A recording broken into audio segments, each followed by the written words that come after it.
Lagacharla లడాయి political turn తీసుకుంది. నేతల ఆరోపణలు ప్రచారోపణలు పీక్స్ వెళ్లిపోయాయి. మరోవైపు అధికారులపై దాడి ఘటన తర్వాత అరెస్టుల పర్వం మొదలైంది. ఈ క్రమంలో తిరగబడ్డపల్లిలో ఇప్పుడు నిశ్శబ్దం రాజ్యమేలుతోంది. ఇళ్లకు తాళం, వీధులు ఖాళీ. ఇది లడాయి ఆఫ్టర్ ఎఫెక్ట్ తో లగచర్ల గ్రామంలో పరిస్థితి. ఫార్మా కంపెనీలు మాకొద్దు అంటూ జంగ్ సైరన్ మోగించిన వికారాబాద్ జిల్లా లగచర్ల, రోటిబండ తాండా, పులిచెర్ల తాండాలో ప్రస్తుత పరిస్థితి ఇలా నిశ్శబ్దంగా ఉంది. ఇక ప్రజాభిప్రాయ సేకరణకు వెళ్లిన వికారాబాద్ జిల్లా కలెక్టర్ సహా పలువురు అధికారులపై మూకుమ్మడి దాడి కేసులో అరెస్టులు ఇంకా కొనసాగుతున్నాయి. ఇప్పటికే 21 మందిని అదుపులోకి తీసుకున్నారు పోలీసులు. మరో 50 మందిని గుర్తించి వారి కోసం గాలింపు చర్యలు చేపట్టిన క్రమంలో ఊరు ఇలా ఖాళీ అయింది.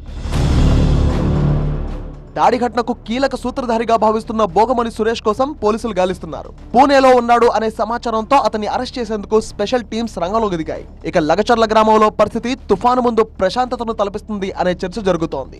ఎప్పుడు ఏం జరుగుతోందో అనే భయంతో చాలా మంది ఇళ్లకు తాళాలు వేసుకుని వెళ్లిపోయారు. నిందితులుగా ఉన్నటువంటి కొంతమంది వారి యొక్క ఇళ్లకు తాళాలు వేసి వెళ్లిపోయినట్టుగా కూడా తెలుస్తుంది. మరికొంతమందిని అరెస్టులు చేస్తారన్నటువంటి ఊహాగానాలు వినిపిస్తున్న నేపథ్యంలో గ్రామంలో మరొకసారి కొంత ఆందోళన అయితే కనిపిస్తోంది. ప్రస్తుతం సాధారణ పరిస్థితులే కనిపిస్తున్నప్పటికీ కూడా మగవారెవరు కూడా ఇళ్లలో ఉండనటువంటి పరిస్థితి అయితే కనిపిస్తున్నాయి. లగచర్లలో అధికారులపై దాడి కేసులో అరెస్ట్ అయిన మాజీ ఎమ్మెల్యే పట్నం నరేందర్ రెడ్డి ప్రస్తుతం చర్లపల్లి జైల్లో ఉన్నారు. తనకు ప్రత్యేక బ్యారక్ కేటాయించాలన్న ఆయన పిటిషన్ను హైకోర్టు తిరస్కరించింది.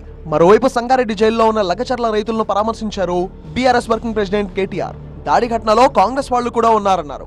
వాళ్లను వదిలేసి దాడితో సంబంధం లేని వాళ్లను అరెస్ట్ చేశారని ఆరోపించారు కేటీఆర్. లగచర్ల బాధితులకు బీఆర్ఎస్ అండగా ఉంటుందన్నారు. మరోవైపు లగచర్లలో అధికారులపై దాడి కేసులో సమగ్ర విచారణ కొనసాగుతుందన్నారు మంత్రి శ్రీధర్ బాబు.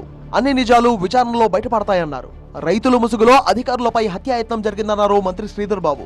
ప్రభుత్వాన్ని అస్థిరపరిచేందుకే బీఆర్ఎస్, బీజేపీ కుట్ర చేస్తున్నాయని ఆరోపించారు ఆయన. లగచర్ల ఘటన కేంద్రంగా ఓవైపు రాజకీయం భగ్గుమంటోంది. మరోవైపు ప్రస్తుతం ప్రశాంతంగా కనిపిస్తున్నా ఎప్పుడు ఏం జరుగుతుందో అనే భయంతో లగచర్ల పరిసర గ్రామాల్లో ఆందోళన కొనసాగుతోంది.